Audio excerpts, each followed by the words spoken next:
बिल्कुल उसी तरह जिस तरह लास्ट लेक्चर में हमने पढ़ा था वही चीज़ हम स्टार्ट करने लगे हैं कि हम छोटी छोटी चीज़ों को पढ़ रहे हैं क्योंकि हमारी उम्र ज़्यादा है, एज ज़्यादा है, लेकिन हमारा लेसन पीछे है। तो हम इसको इस तरीके से कर रहे हैं कि जिस तरह बच्चे नहीं करते, और बड़ों को समझाने का तरीका कुछ और होता है। लेकिन हम बड़ी क्लास, बड़ी एज में जाके बच्चों वाली क्लास में हम पढ़ रहे हैं सिर्फ इस वजह से कि आप बच्चे नहीं हैं, बल्कि आप लोग ट्रेनिंग ले रहे हैं एज ए टीचर कि आपने नेक्स्ट एज टीचर भी बनना है। आप मॉडल कुछ भी आप बने, मॉडल ही होते हैं ना टीचर जो होते हैं, तो कोई और मॉडल नहीं समझ लेना। तो हम as a teacher, as a trainer हम चीज़ को समझा रहे होते हैं। इस वजह से ये मेंशन करना पड़ता है कि हम किस क्लास में पढ़ रहे हैं, ताकि वो ये ना लगे कि ये 1 क्लास का काम हो रहा है। हमारी एज ज़्यादा है, हम 1 क्लास की स्टडी कर रहे हैं, लेकिन एज ए ट्रेनिंग हम ले रहे हैं इसको कि हमने खुद कैसे पढ़ना है और हमने पढ़ाना कैसे है। जब हमने पिछली एज में नहीं पढ़ा होता तो फिर हमारे पास ये ओवर एज की क्लास होती है जिसमें हम एज ज़्यादा हो तो हम छोटी क्लासेस वाली स्टडी को कंप्लीट कर सकते हैं। ठीक है, ऑप्शन हमारे पास मौजूद होती है। ये नहीं है कि दुनिया में एजुकेशन ख़त्म हो जाती है किसी उम्र में। तो चलते हैं पिछले लेसन की तरफ। हमने पढ़ा था नाउन, ठीक है, नाउन हमने पढ़ा था और आपकी एक्टिविटी आपको दी गई थी कि इसमें पर्सन, प्लेस और थिंग्स के आपने नेम लिख के आने हैं। तो ज़रा बता दें रिवाइज करके, नाउन क्या था मनीबा? अच्छा, सवेरा इसम क्या था? हमजा नाउन क्या था? इसम क्या था? नाउन क्या था? इसम किसको कहते हैं? इसम किसी चीज है, हाँ हाँ, नाम हो उसे इसम कहते हैं। बिला झिझक कह दिया करें, गलत बोला जाएगा कोई बात नहीं, लेकिन बोल दिया करें। सवेरा, प्लेस की एग्जांपल कोई? Lahore, water town. Maniba, thing की एग्जांपल कोई? White board, chair, table. Hamza, person की एग्जांपल कोई? नाम बताना। हमजा, शकीब। ठीक है, वेरी गुड, इसका मतलब क्लियर है। अब हम चलते हैं पेज नंबर 13 की तरफ। उस दिन हमने पढ़ा कि नाउन वर्ड्स में क्या होता है, ठीक है, नाउन की वर्डिंग क्या होती है, पर्सन के नेम, प्लेस के नेम, थिंग्स के नेम। अब उसको यूज़ कहाँ करना होता है, आपने कैसे यूज़ करना होता है, ठीक है। उसमें मैंने ये भी आपको बताया था लास्ट टाइम कि आपको अंडरलाइन करने के लिए आएगा। क्लासेस चेंज होती जाती हैं तो लेवल चेंज होता जाता है, उसमें आपको आएगा कि आपने उसको अंडरलाइन कैसे करना है, ठीक है। अंडरलाइन करेंगे कि नाउन ढूंढें। अच्छा, हमने लास्ट टाइम पढ़ा था कि हमने अंडरलाइन करने हैं, ठीक है। तो अंडरलाइन हमने सीख लिया, कैट थी, इस तरह चेयर थी, हमने उसको अंडरलाइन किया था। अब हमने सेंटेंस की तरफ आना है। सबसे पहले पेज नंबर 13 के नेम लिखे हुए हैं कि जैसे कल वाले पेज में नेम थे और आपने उसके ऊपर मेंशन किया था कि पर्सन, प्लेस और थिंग्स आपने उसमें मेंशन की थी। अब इससे ज़्यादा मज़ीद एक्टिविटी है कि आपने पहले चीज़ों के नेम ही लिखने हैं। वो चीज़ है क्या है, आपने सारी पिक्चर्स के नेम लिखने हैं। उसके बाद आपने उसके अंदर से फाइंड करना है कि आपकी चेयर कौन सी है, थिंग्स कौन सी है, प्लेस कौन सी है और पर्सन कौन से हैं, ठीक है। ये 2 एक्टिविटी आपकी इकट्ठी हो गई हैं। तो आप इसको क्लोज करें, अभी ये नहीं करेंगे, ये आपका होमवर्क है। और होमवर्क ये नहीं समझना कि आपको नहीं आता तो मैंने होमवर्क दे दिया है, मुझे पता होता है कि कौन सा आपको आता है और आप कर सकते हैं। नेक्स्ट पेज पे आए, जो मेन चीज़ है हमारी। नेक्स्ट पेज पे एक्टिविटी 2 है, लिखा हुआ है finish the sentence with the noun, ठीक है। फिनिश का क्या मतलब है, हम एक तो चीज़ को समझ रहे होते हैं और उसके अंदर जो हम वोकैबुलरी यूज़ कर रहे होते हैं वो भी हम उसमें से फाइंड कर रहे होते हैं कि हमारी वोकैबुलरी में कौन सा वर्ड है, कौन सा मीनिंग है। सबसे पहले उसने कहा फिनिश, फिनिश का क्या मतलब है, ख़त्म। उसने कहा finish the sentence with the noun, कि ये नाउन का सेंटेंस दिया है, नाउन के साथ आपने इसको फिनिश करना है। For example, I like to eat, I like to eat, उसके बाद उसने डैश लगा दी और उसने क्वेश्चन दिया है कि finish the sentence with the noun, noun के साथ आपने इसको ख़त्म करना है। यानी उसने कंडीशन रख दिया कि नाउन के साथ, यानी नाउन में आपके पास पर्सन, प्लेस या थिंग के नेम दिए होंगे, ठीक हो गया। तो वो उसके साथ आपने ख़त्म करना है। और सेंटेंस ये दिया हुआ है, और सेंटेंस के फिनिश होने पे यानी कि लास्ट में जो लफ्ज़ लगाना है नाउन का, उससे ये फिनिश हो जाएगा सेंटेंस। तो इसलिए उसने कहा कि सेंटेंस को नाउन के साथ कंप्लीट करके उसको फिनिश कर दे, एंड पे लगेगा नाउन। अब नाउन आगे आपको पिक्चर दी हुई है, क्या बना हुआ है? एप्पल। एप्पल। तो इसका मतलब है कि यहाँ एप्पल आएगा। अब ये तो हमें पता चल गया, उसने क्वेश्चन में कहा हुआ है कि sentence the noun with the noun, कि ये नाउन ही है सारे, लेकिन ये कौन सी किस्म के नाउन है ये भी आपने बताना है। अब एप्पल है तो उसके ऊपर आपने लिखना है थिंग। ठीक हो गया कि ये हमें नाम भी आ गया, उसका कैटेगरी भी आ गई कि ये कौन सी कैटेगरी थिंग है, और हमें सेंटेंस में से किस तरह सेंटेंस को नाउन के साथ फिनिश करना है लास्ट में लगा के, हमें इस चीज़ को भी पता चल गया। ठीक है, नेक्स्ट वाली लाइन क्या है? प्लीज ओपन द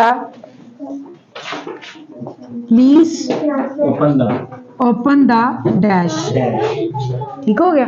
नाउन कभी दरमियान में भी आते हैं, और हमने जो पढ़ा था पीछे कि ज़्यादातर नाउन स्टार्ट में भी आते हैं, जो नेम वाले होते हैं, पर्सन के नेम वाले होते हैं, वो नाउन ज़्यादातर स्टार्ट में आते हैं। तो लेकिन यहाँ कंडीशन ही उन्होंने दे दी थी कि आपको सेंटेंस ऐसा दिया गया है जिस सेंटेंस के लास्ट में नाउन आएगा, उन्होंने खुद ही बता दिया।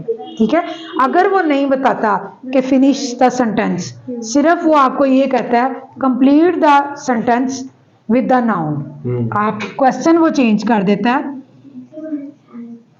Complete the sentence with the noun. ठीक है, अब ये डैश कभी इधर होती है, कभी इधर होती है, कभी इधर होती है, तो फिर क्या मतलब होगा कि आपके नाउन किसी जगह पे भी आ सकता है। ठीक है, तो अब उसने कंडीशन रखी थी कि ये सेंटेंस को फिनिश ही करना है आपने इसके साथ, तो सारों के लास्ट में ही नाउन आएगा।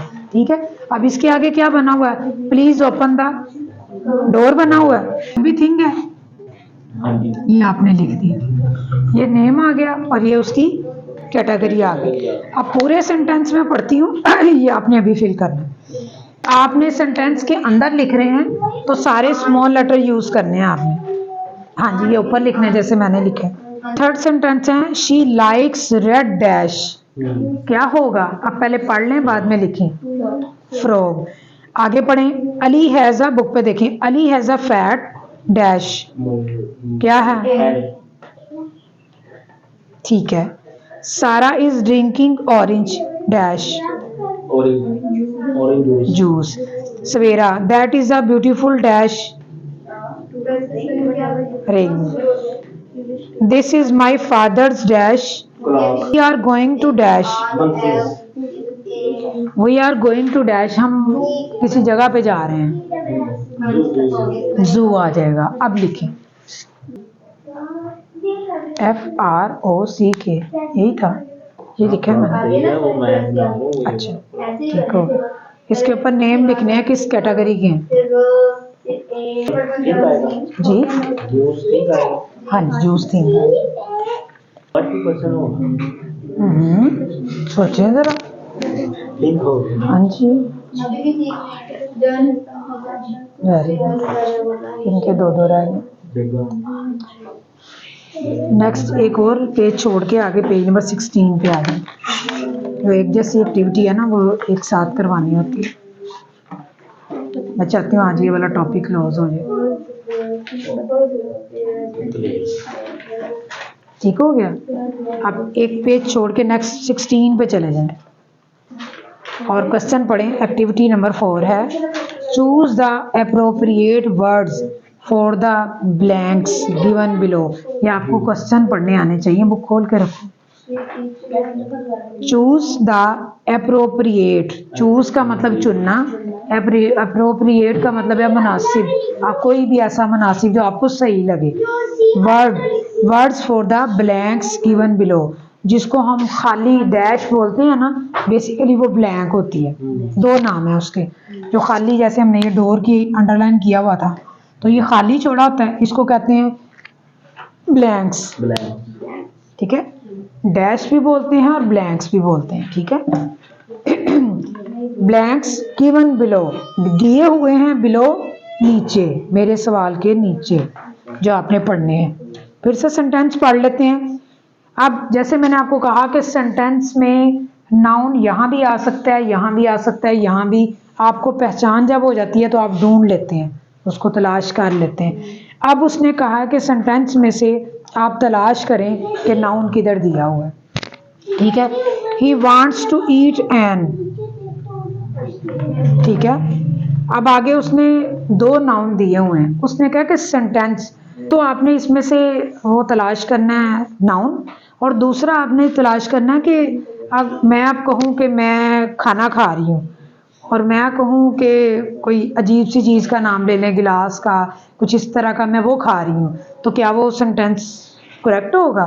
नहीं ना होगा। तो उसने दो चीज़ों के नाम दिए हैं और सेंटेंस में बताया कि बताएं कि ये सेंटेंस वाला इसमें से क्या पसंद करेगा। तो वो हमने अपनी सेंस यूज़ करनी है। तो इस तरह देखें ना, स्टेप बढ़ते जा रहे हैं। पहले सिर्फ नेम आए, फिर उनको फाइंड करने के लिए आया कि उसको अंडरलाइन करें कहाँ पे है, फिर उनके नाम आ गए कि उनके नाम लिखें, फिर सेंटेंस आए कि उसको नाउन के साथ कंप्लीट करें। अब उसने कहा कि ढूंढे, नाउन ही है, आपको दिया है, लेकिन छोटी छोटी एक्टिविटी से वो आपका mind Aahista Aahista step by step sharp कर रहा है ताकि आपको पहचान होती जाए। अब देखें बुक पे, he wants to eat an, आगे उसने लिखा है एप्पल पोटैटो। कौन सी चीज को ईट कर सकते हैं हम? एप्पल। लिख लें। हाँ जी, जो खाली लाइन है ना उसमें आपने लिखना है एप्पल, बस वही लिखना जो वर्ड की जरूरत है। हाँ जी, नेक्स्ट उसने कहा he is making a dash, वो शोर करता है, ही मेकिंग, हाँ जी, वो बनाता है, करता है, क्या करता है? नाइस करता है। ये एग, आप देखिए नॉइस है, ये एग। अब दोनों का मतलब आपको पता होगा तो करेंगे ना, तो इससे हमें वोकैबुलरी शोर करना होता है। एग का मतलब अंडा होता है। तो आपने बताना है he is making a noise या एग। उससे पहले देखें ना, मेकिंग है, वो बनाता है, नॉइस या एग? नॉइस। वो आवाज बनाता है, नहीं, एग बनाते हैं। जी। ठीक है, सेंटेंस की उर्दू आनी चाहिए, फिर पता चलेगा ना। नाइस हमने तब लिखना था जब हम कहते कि वो शोर करता है, तो उसने करने की इंग्लिश नहीं लिखी, मेकिंग लिख दिया। मेकिंग का मतलब होता है कोई भी चीज को बनाना। ठीक है, आगे नेक्स्ट सेंटेंस में चलें। My mother gave me a dash, mother ने मुझे दिया, क्या दिया? बिस्किट दिया या एप्पल दिया? अब वो दे तो वो दोनों ही सकती है, बिस्किट दी। मदर बिस्किट भी दे सकती है, एप्पल भी दे सकती है, दोनों खाने की चीज़ है। तो अब फिर उसने ऐसी क्यों लिखी है, ये भी सोचने वाली बात है कि मदर तो दोनों ही चीज़ें खाने के लिए दे सकती है। तो यहाँ आगे देखिए, आई हैव एंड डैश, मेरे पास एक है, इंक पोर्ट है या बुक है? इंपोर्ट। अब यहाँ भी सोचने की बात है, इंक पोर्ट भी चीज है, थिंग ही है, बुक भी थिंग है। मेरे पास इंक भी होनी चाहिए, मेरे पास बुक भी होनी चाहिए, तो क्या करेंगे? इसका मतलब ये है, और दोनों काम करने वाली चीजें, दोनों पढ़ने वाली चीजें, तो मतलब दोनों में से एक जोन सी मर्जी आप लगा सकती हैं।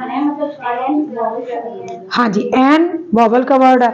अब उसने देखे छुपा हुआ एक कोने में चीज दे दी कि एन के साथ अब इंक बोर्ड भी हमें चाहिए, बुक भी हमें चाहिए। अब ये चीज अब आप खुद सोचें कि सवेरा ने अपनी सेंस लड़ाई, मैंने तो नहीं बोला, तो मैंने ये देखना था कि आपको चीज का पता चलता है कि नहीं चलता। उसने एक चीज दी है, एन दी है, ऑप्शन दे दी है कि आप दोनों में से क्या सिलेक्ट करेंगे। तो एन के साथ तो हमेशा वोवल्स वाली चीजें लगती हाँ हैं, जी। तो हम उसमें से वोवल वाली चीज सिलेक्ट करेंगे। कौन सी होगी? इंपोर्ट। हाँ जी।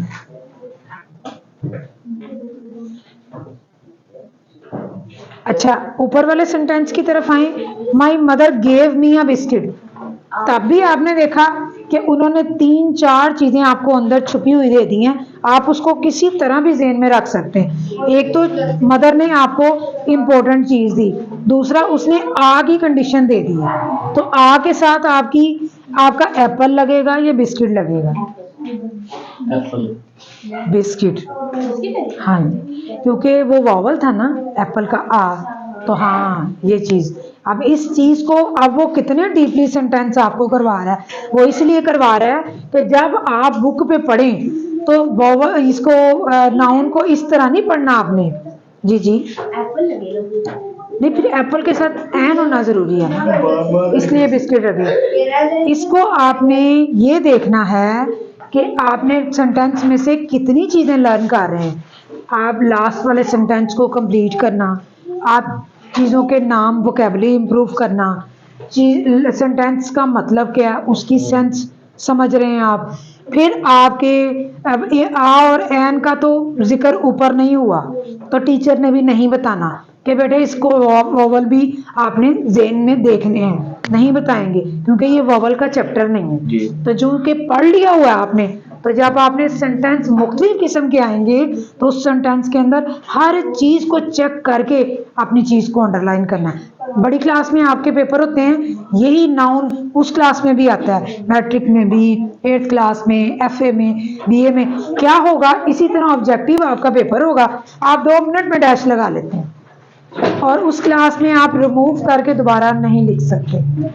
सबसे बड़ी बात, ऐसे ही आप रिमूव करके नहीं लिख सकते, तो आपने अपनी माइंड को, सेंस को एक बहुत ज़्यादा एक्टिव करके आपने अंडरलाइन करना होता है। तो इसलिए सेंटेंस की ईच एंड एवरीथिंग चीज़ पढ़ने के बाद आप उसको कंप्लीट करें।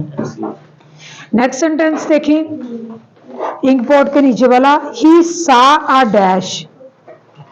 डॉग है, ऊल है, उसने देखा, उसने एक देखा, कुत्ता देखा या उसने उल्लू देखा। डॉग उसको देखें ना, अपने सेंटेंस को नीचे मुंह करके देखें क्या है।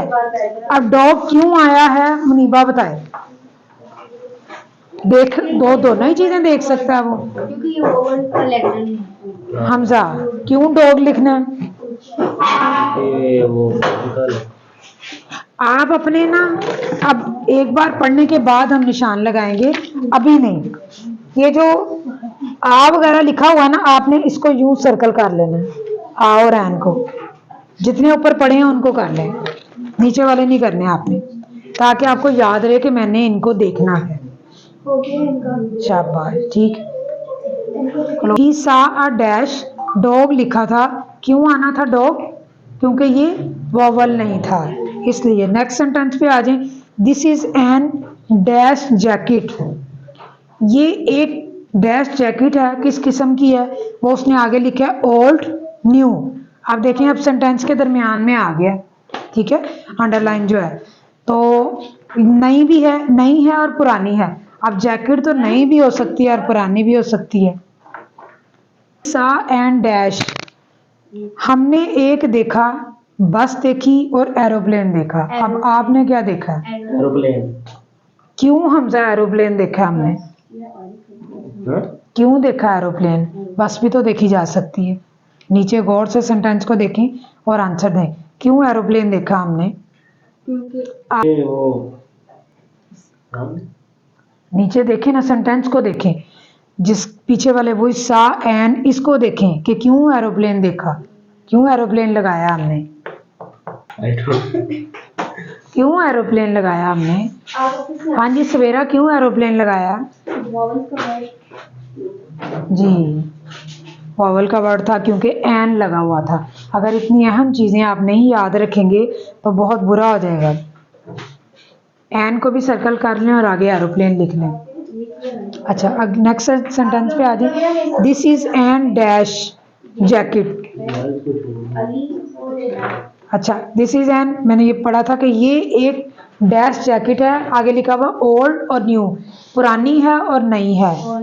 तो क्या लगेगा उसके साथ हमजा जी, क्या लगेगा, अगला सेंटेंस देखें, एंड डैश, जैकेट हाँ उसके आगे ओल्ड लगेगा, न्यू लगेगा, यहाँ पे क्या लगेगा, नीचे देख के सोचना आपने।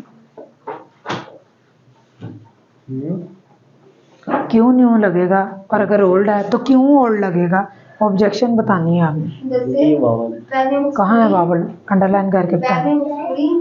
वेरी गुड, चाहिए। ठीक हो गया जी, सुन सुन के याद हो गया। एन ओल्ड लगेगा क्योंकि ये वॉवल है, ठीक है। आगे नेक्स्ट सेंटेंस पे आ जाए। Ali is an dash umpire, ठीक है, वो एक एम्पायर है। अली जो है तो वो हैप्पी है या एंग्री है? एंग्री, तो क्यों एंग्री है? वो हैप्पी भी तो हो सकता है। क्योंकि वो वावल है। कहाँ है वावल? मुझे तो नजर नहीं आ रहा। लगा लें फिर।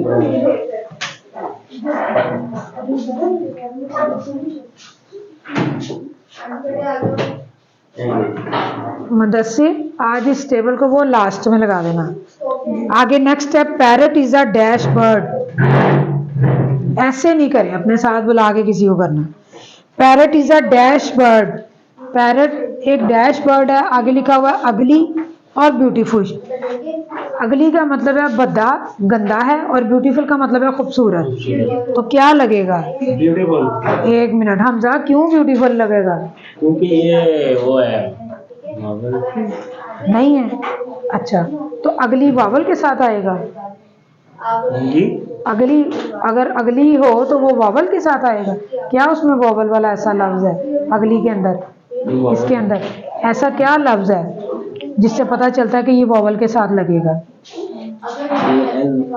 पहले वाला देखना होता है, सिर्फ यू देखना है, अंडरलाइन करें यू को बस। हाँ, इधर एक को नहीं करना, सिर्फ वावल को हम कर रहे हैं, ठीक है।